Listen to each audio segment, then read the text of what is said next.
past, I have written CVs for people that felt like they didn't have anything to put on their CV. But by the time I'm done like this, they are usually shocked and be like, oh, is this my CV? Like, is this my CV? I usually feel so happy whenever I get that kind of reaction. This is to tell you that if you have been feeling that there is nothing you can put on your CV, it is a big lie. And then if you really want to make sure that it is really a big lie, then you have to wait till the end of this video to confirm if I'm actually telling you a lie. Hi, my name is Olajumoke. I'm a youth employability strategist, and what I do is to ensure you imagine how you can build your career in different ways. I know one of the lies you told yourself in the past is that you do not have anything you can put on your CV, which is the reason why you have not drafted one. But I'm here to tell you that you're actually lying, and then you have a lot of things that you can put on your CV. You're also expecting that you should get a big opportunity, you should land in one of the big companies in the world. Yeah, I know you are thinking that, you are hoping that, but before something like that can come to pass, you need to have a CV. I'm not saying that having a CV is an automatic challenge to getting that, but I won't lie, it is one of the major things that you need to have before you can get a good opportunity. Let us talk about it. Let us talk about how you can write a full-page CV without having actual work experience. The first two things you need to note is, number one, no experience is too small, which is the major issue that most people have, because in many ways you've had experience in the past, but you just feel like, oh, this thing is too small for me to have on my resume. I don't think it would be useful for this thing to appear on my resume. I've not worked in KPMG, I've not worked in PwC, so what exactly am I going to put in my resume? I've not worked in any big company. No experience is too small. It doesn't have to be a big work experience. It could be when you were helping your mommy to manage a store when you were growing up. Most of us, we helped our mothers to manage our shops when they were growing up. So this is something that you can put on your resume. It is not until you work in a big company that you can now have the experience. All those little things would go a long way. The second thing you need to notice is, a work experience does not actually need to be a paid one.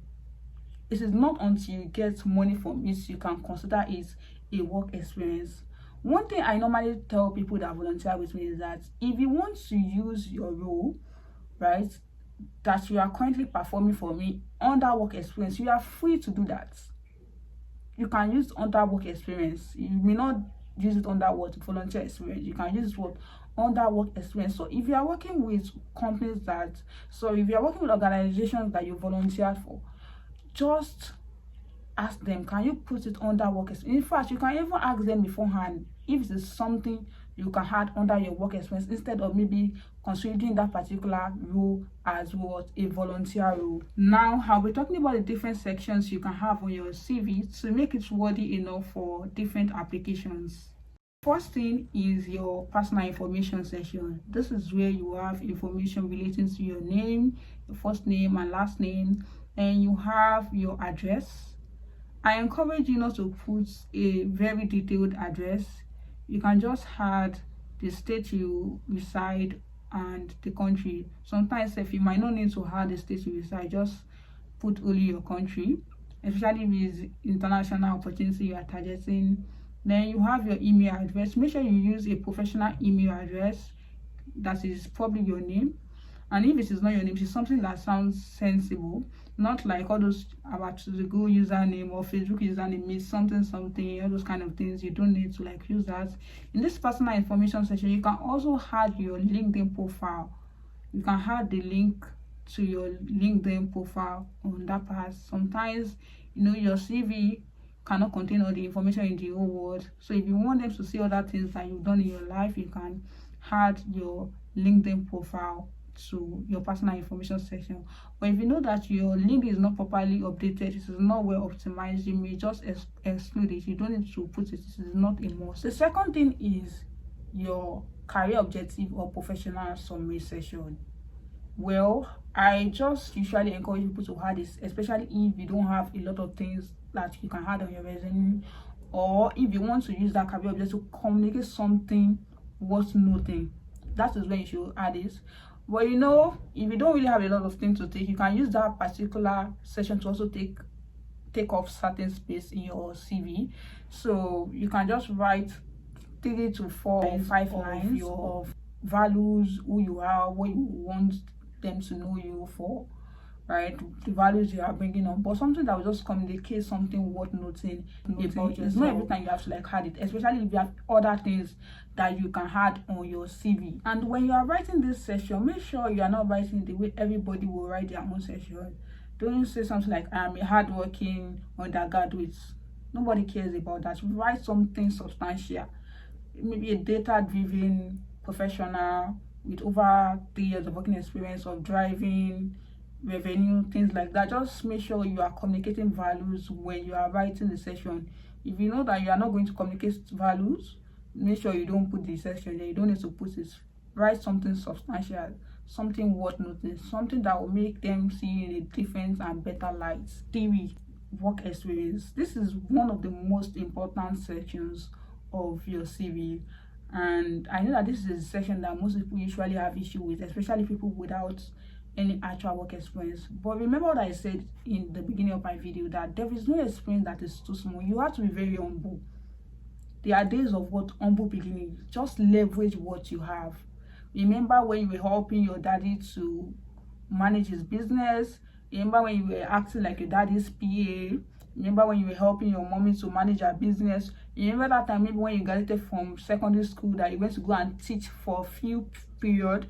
Remember when you were helping your friends to maybe post her business on your WhatsApp status. You are helping her to attend to customers, or you even have people around you that actually own businesses. You can tell them that you want to work for them, or you can even tell them that the things that you've done for them, you would like to add it on your CV. Right? Just add it. All those things really matters. Like I said, it doesn't have to be something big. The storytelling is the most important thing, and you being able to like communicate your words. You know, there are some people like, even if they do something like this, the small thing, they will be loud about it. Like, you remember that trending video of where somebody told a particular man to stop shouting and say, oh, like started making more noise. That is the way you should be about your achievements. You should be loud about it. There's some people like this, small thing that they will do like it, the world will hear about it, and you, in fact, you will even think it's something big. Remember, there are some times that when you see someone talking about their achievements, probably you have more than that, but you are also not carrying yourself like that. Those people that can carry themselves well, they are the ones that get opportunities. They get opportunities because they want people to see that, oh, I really have a lot of things that I've done. So those things bring them out. Sit down. Remember those periods that even when you were maybe teaching after you graduated from secondary school, that you were the one that planned the all those midterm events, you planned the end of the year party, all those kind of things. Their work experience, put it there, as long as there are people that can vouch for you, in case if they want to call the people that you've worked with in the past, just put it there. Add it. Don't discourage yourself and say, oh, I don't have anything to add. You have. Sit down, think about those things that you've done, whether it's even in your church, mosque, although I don't really usually like encourage people to put religious things. But if it's still what you can manage, then you can just leverage it at this stage until you get to a higher stage that you won't be needing those kind of things anymore on your CV. But for now, leverage the things that you can leverage to communicate your value, to tell them that you can actually do what they want you to do. You know, the most important thing you need to note about your CV is that they want to see, can this person actually deliver value for us? So it does not really matter where the work experience is coming from, whether it's a big company like that. It could be small, in as much as you've delivered before in the past. Had it, put it on your CV. Don't discourage yourself from putting it there. 4 is the leadership experience session. If you've occupied leadership position in the past before, you can add it on your CV. For example, you were the class rep when you were in the university, you were the course rep, or probably when they were doing one event in your department, they selected you to lead a particular team, or even in your church, you occupied a leadership position. Any place that you've occupied a leadership position before, you can use it no matter how small it is. Just communicate your value properly, communicate what you were able to accomplish when you held that particular position. Think of it. You would have held one leadership position before in the past, no matter how small, whether it's even leading a team of 3 people or 4 people. It doesn't have to be until you lead like 12,000 people. Some of you self, probably when you were in school, you were all these department lead, association lead, executive, all those people that are in the parliamentary. So all those things are very important. You can include them on your CV as well. The 5th thing is volunteer experience. Have you ever volunteered for anything before in the past? Probably when you were in school, there was a particular person that was supposed to take up a role, and then you decided to like volunteer for it. Or in your mosque, they said they needed people to go to a particular outreach, and you decided to like go with them to participate, to plan the outreach. Or in your church, you volunteer for planning all those maybe programs that they've done before. Like, all those things are important. You can equally add them on your CV. Or you volunteer for all these NGOs, charitable organizations, when they were doing their outreaches. You can always add those things. Anything that you volunteer for in the past, especially when it is affiliated with a particular name or a brand, you can always add it. In fact, even though you probably volunteered for a particular individual, you can add that one as well. I won't say you should only use things relating to organization, because sometimes you work with individuals that actually have a company that they are working for, so you can add those things as well. The 6th thing is extracurricular activities. Sometimes like this, some of us will join clubs on campus, all those clubs, special groups, associations, and so on like that. For example, when I was in school, I was a member of student finance club. I was a member of group finance club. There was a time that I wanted to also join task club. So are you a member of any of this club? Like, were you, or are you currently? So if you are currently a member, it is an extracurricular activity, and then you can add it on your CV. Just tell them what are you doing as a member of that particular club. It could be that you attend meetings. They do meeting bi-weekly or bi-monthly. Add it. You contribute financially. You know, if you contribute, that means it's the money that they're also using to run your organization. It's something that you can add, right? So add the things that you're able to do, whether you were those ones, part of those that will be reading the market updates or be giving updates. Like, add those things. And when you are writing them, make sure that it is kind of related to whatsoever role you want to use your CV to target. Strategically tailor them to fit into that particular role you intend to use your CV to target. The 7th thing is projects. A project is something that has a start date and end date.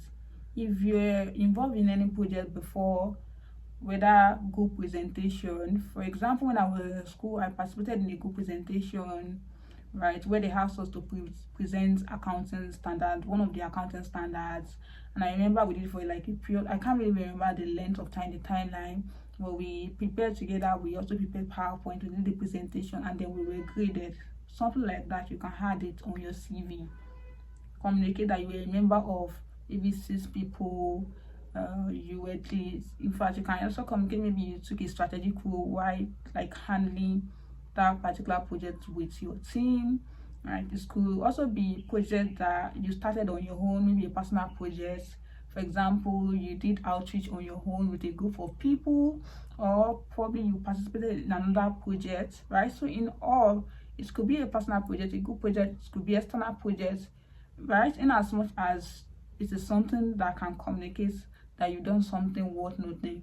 And something worth noting doesn't have to be something big, right? Something that can communicate value, that could show that, okay, you've delivered value in the past. That is something worth noting in my own definition. The 8th thing is certifications. Certifications could be gotten from you taking all these online courses or you participating in a program. I remember when I was in school, a lot of programs on campus, all these events that they do, they issue certifications of participation. So if you have something like that, you can also create certification session and add it there. And if you have taken any online courses before that you got certification for it, you can also add it on your CV. Like, the reason why I actually made mention of certification is that of the example of the event that they issue certification for is so that you don't restrict yourself to only online courses. There are sometimes that we even participate in certain paid programs, and when we finish the program they will give us certification. So if you've done something like that in the past, you got certification, make sure you put it on your CV, especially if it is related to whatever role that you are trying to like target. The ninth thing is awards or achievements. If you've ever had any achievement before, no matter how big or small, you can always add it.